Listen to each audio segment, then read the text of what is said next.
Bien, damos la bienvenida a todos aquellos que a partir de este momento se unen a nosotros y se conectan a través de Face.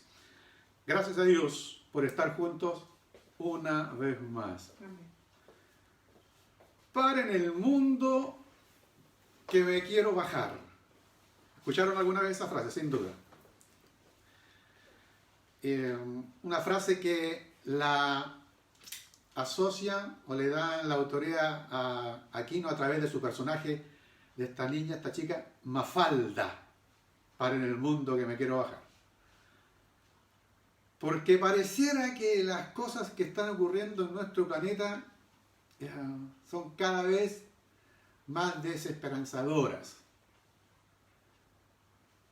La vez anterior que prediqué en virtud de un decreto de ley, un proyecto, no un proyecto, sino una ley ya declarada en Argentina respecto de la despenalización del aborto hasta las 14 semanas, recordarán eso, ya lo prediqué la vez anterior.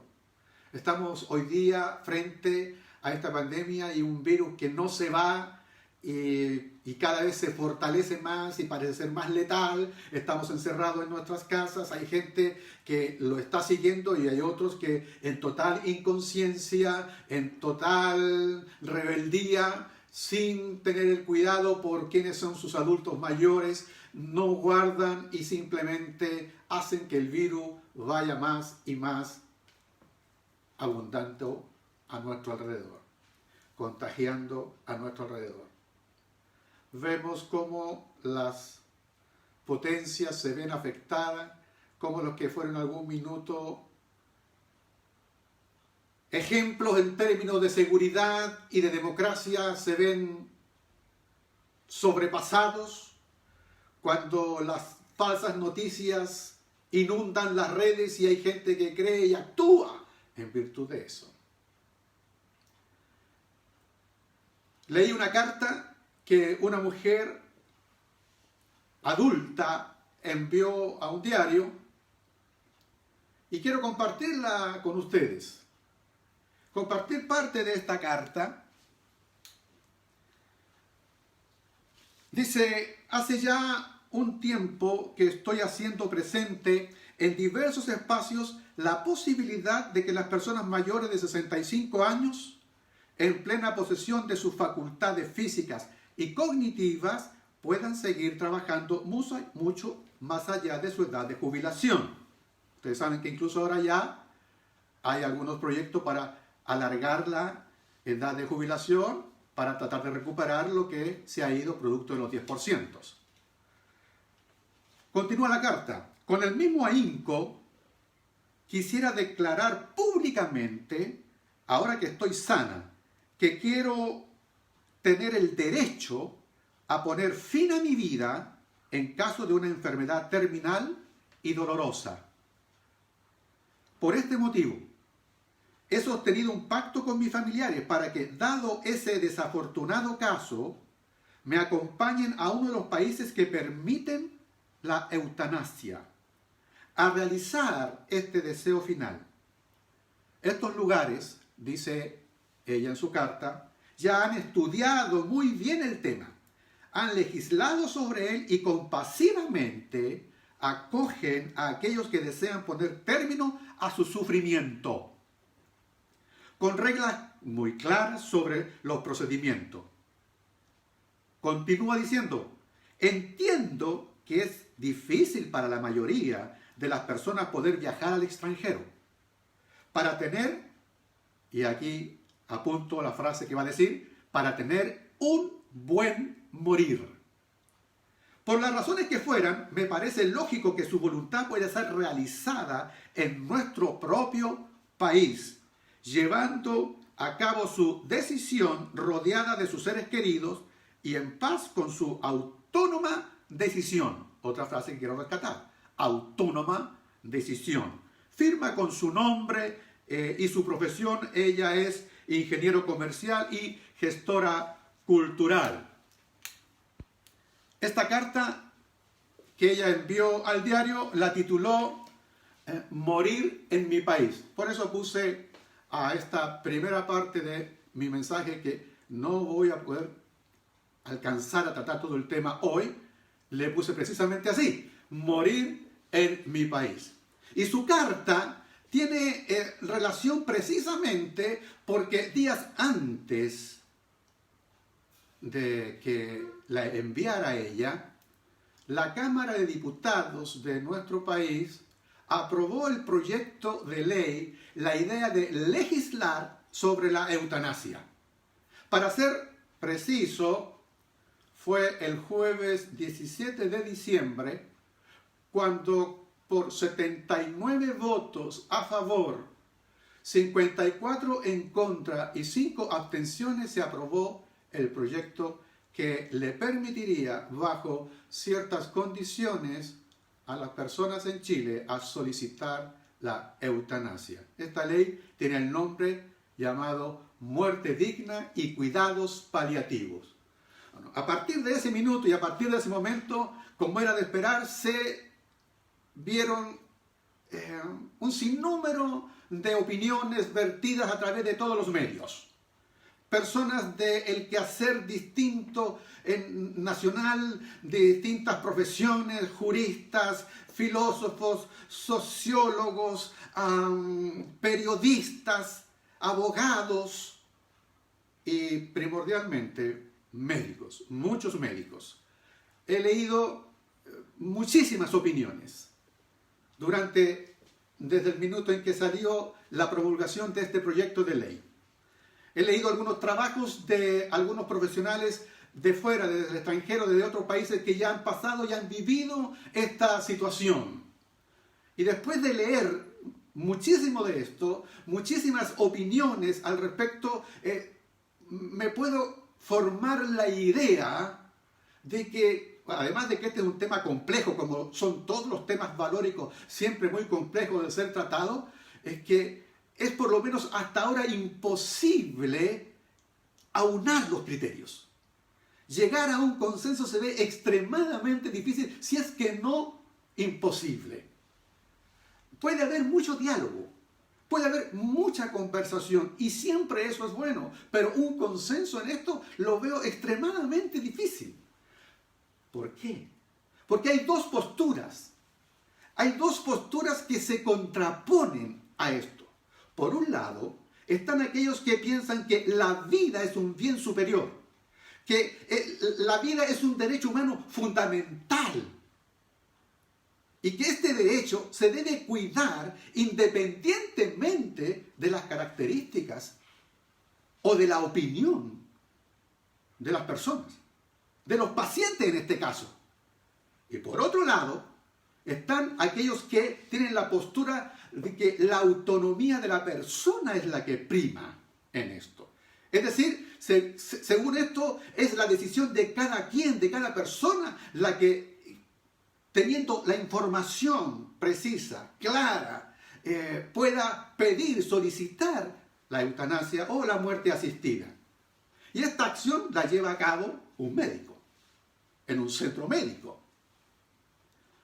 ¿Qué es la eutanasia? ¿Cómo la define la Organización Mundial de la Salud?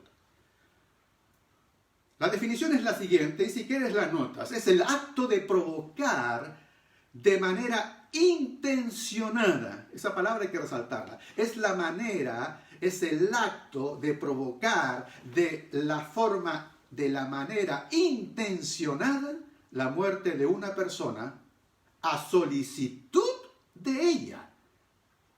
Y debido a una enfermedad terminal e incurable. Pero atención, no nos vayamos a equivocar. Quienes postulan a la eutanasia no es que no crean en la vida y que desprecien la vida. No, no es eso. Ellos reconocen, estas personas reconocen el derecho y el valor de la vida. Solo que de ese derecho, ellos dicen, no se desprende. No hay por qué colegiar que eso significa que también exista el deber vivir.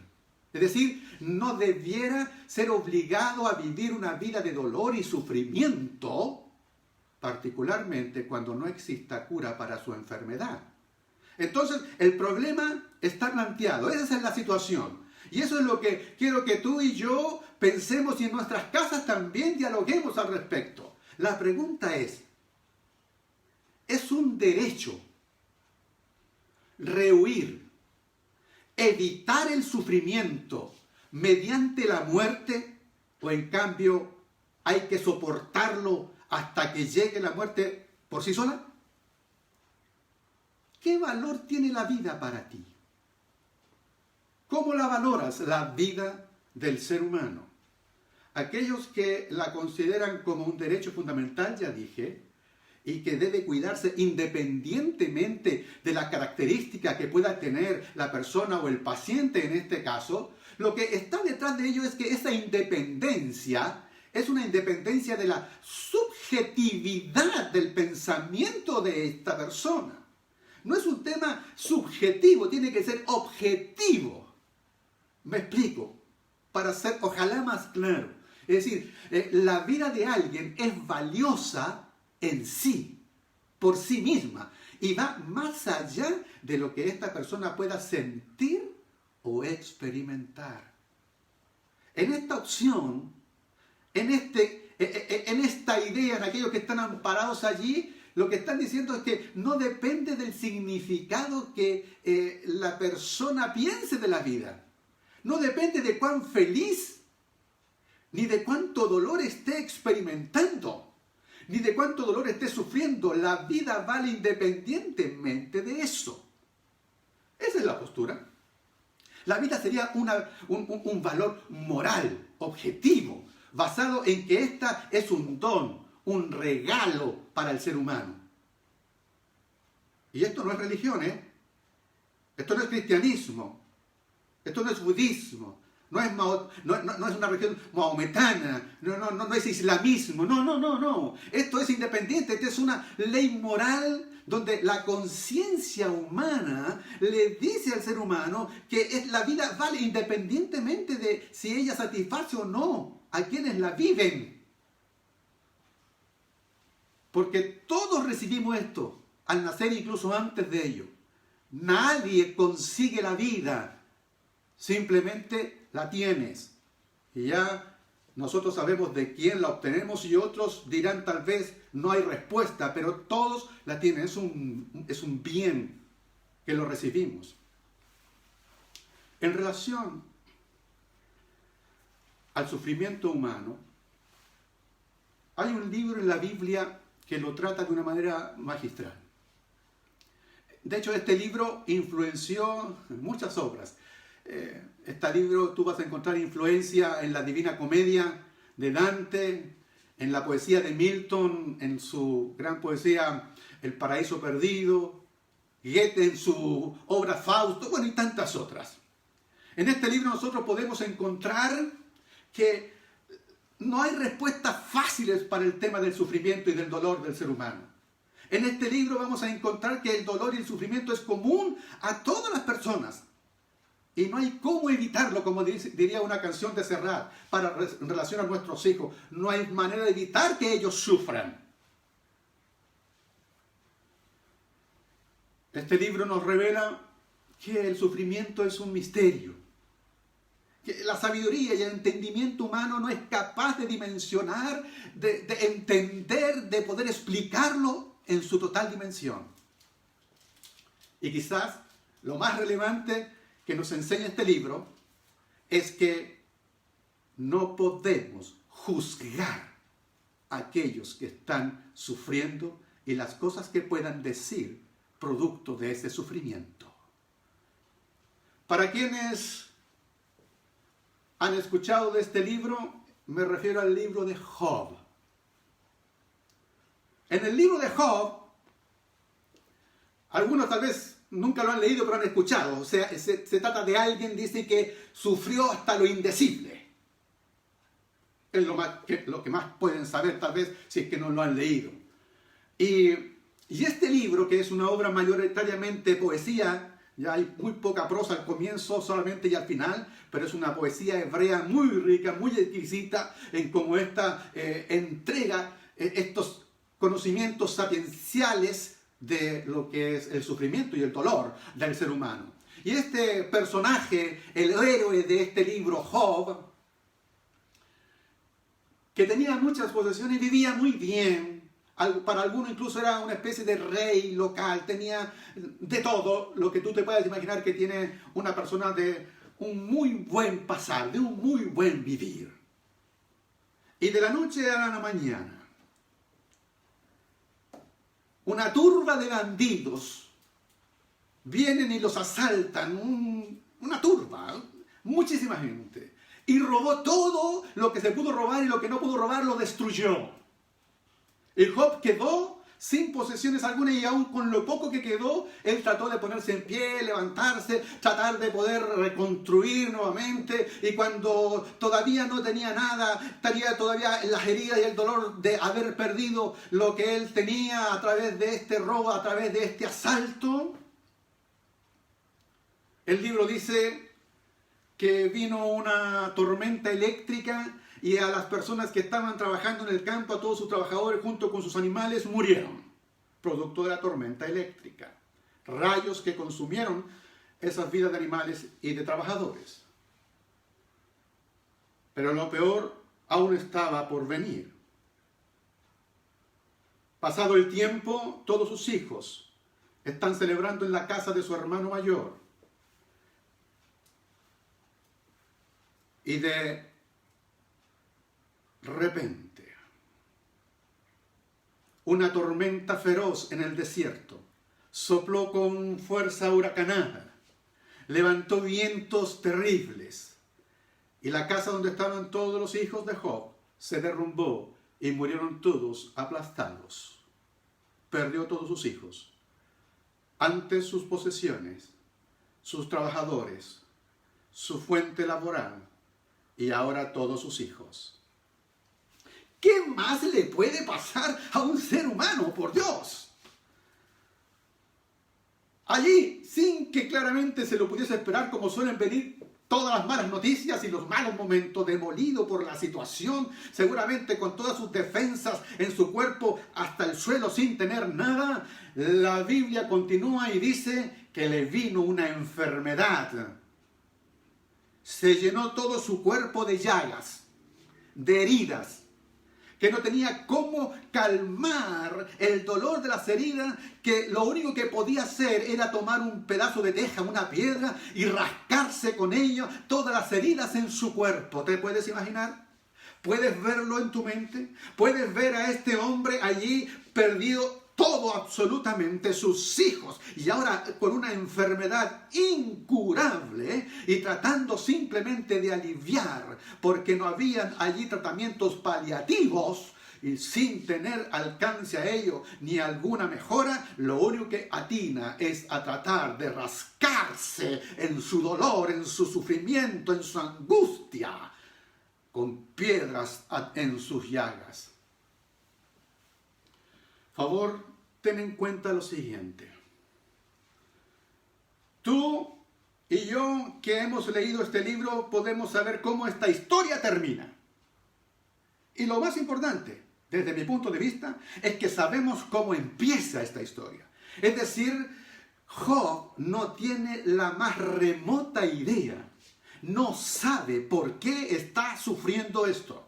No lo sabe. Y creo yo que nunca lo supo. ¿Por qué razón había pasado con él todo esto? Producto de su enfermedad, se desfiguró completamente. 3 amigos que él tiene vinieron a verlo, y desde lejos, cuando lo vieron, se espantaron. Ya no era el mismo, no había forma de reconocerlo, estaba totalmente desfigurado por todas las llagas en su cuerpo y en su rostro, en su cabeza, en su cabello. Desfigurado. A lo único que atinaron fue a compartir con él, y durante 7 días y 7 noches se quedaron junto a él, sentados allí en el suelo, en las cenizas. No fueron capaces de decir una sola palabra, dice la Biblia. En total silencio, simplemente lo acompañaron porque vieron cuán grande era su sufrimiento. La esposa de Job, quien también ha sufrido lo mismo, fueron sus hijos también los que murieron. Es su esposo el que lo está viendo en esa circunstancia, en esa situación desesperante. Entonces el dolor se abre paso a través de esta congoja, de esta herida que tiene la esposa de Job, y irrumpe una frase terrible por su boca y le dice a su esposo: ¿todavía aún mantienes firme tu integridad? Atención, y agrega: maldice a Dios y muérete. Maldice a Dios y muérete. ¿Qué hacer cuando aún tu propia esposa te dice que te rindas, que es mejor buscar la muerte?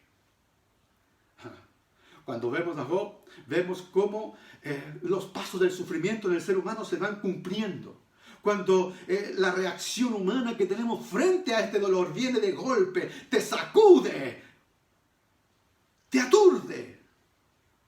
Luego, la siguiente reacción es que miras a tu alrededor y reconoces la realidad horrible, espantosa. Seguido a ello, junto con el sentir como que te falta el aire para respirar, sientes que no hay esperanza inmediata, que no hay esperanza en el futuro, como que todo se ve absolutamente oscuro. Entonces, en algunos casos llega un deseo de escapar por medio de la muerte, una tendencia suicida. Después de esto, Job rompió el silencio. Y quiero leerles lo que Job dijo. Si quieren, me acompañan en el libro de Job, capítulo 3. Voy a leer algunos versos de lo que Job dice.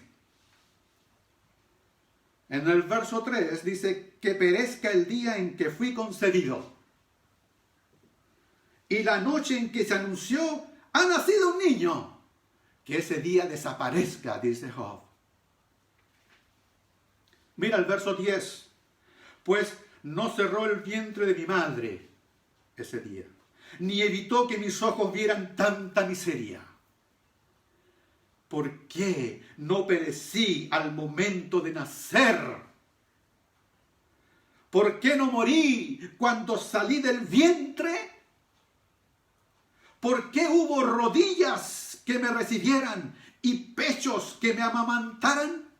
Son las palabras de este hombre, las palabras de Job. ¿Por qué no me enterraron como a un abortivo? Como a esos niños que jamás vieron la luz. ¿Estás escuchando las palabras de este hombre de Job? ¿Puedes entenderlas en la situación en que se está viviendo, en la que se encuentra? ¿Por qué permite Dios que los sufridos vean la luz? ¿Por qué se les da vida a los amargados? Anhelan esto, una muerte que no llega, aunque la buscan más que a tesoro escondido. Se llenaría de gran regocijo, se alegrarían si llegaran al sepulcro, se alegrarían si murieran.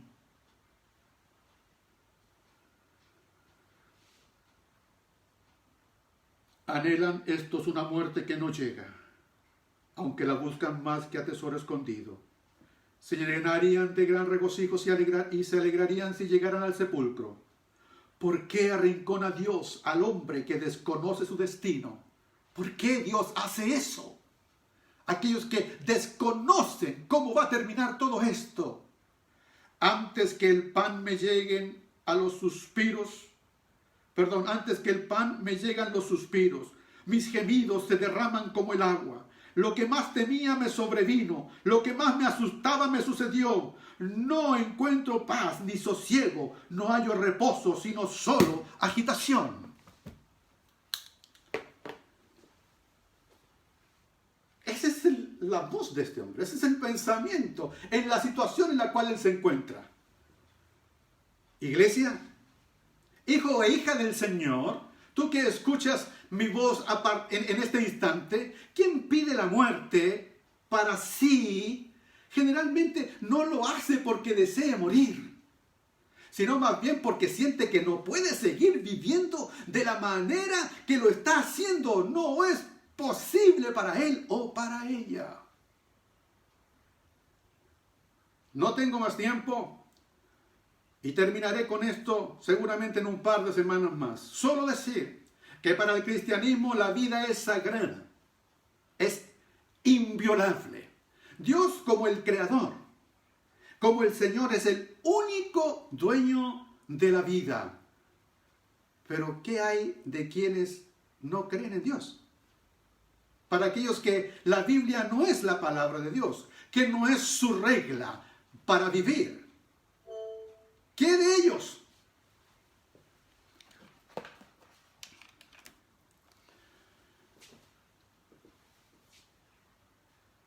Esto no es religión.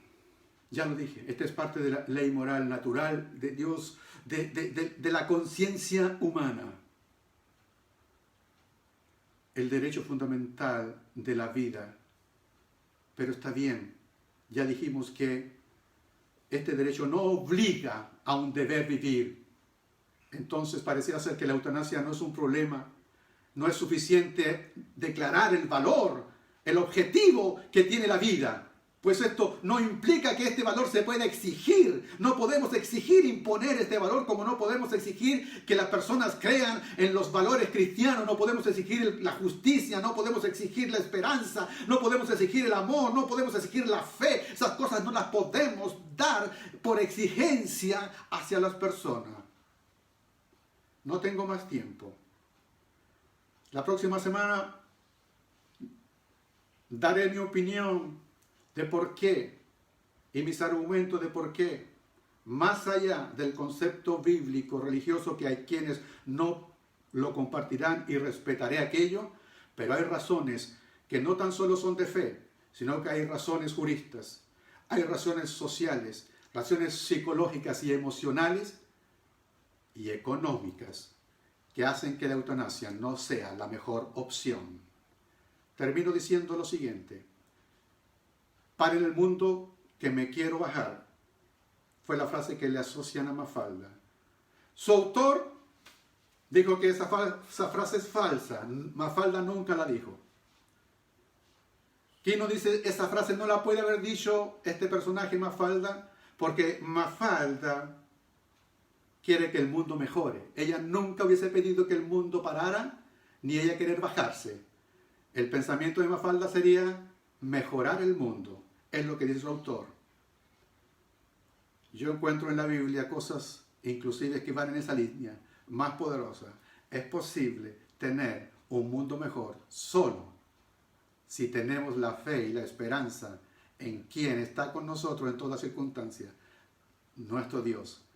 Los espero el próximo domingo para tratar entonces las distintas formas en que nosotros encontramos en este mundo cómo enfrentar el dolor y el sufrimiento aún en las enfermedades incurables en nuestro planeta. Bendiciones del Señor.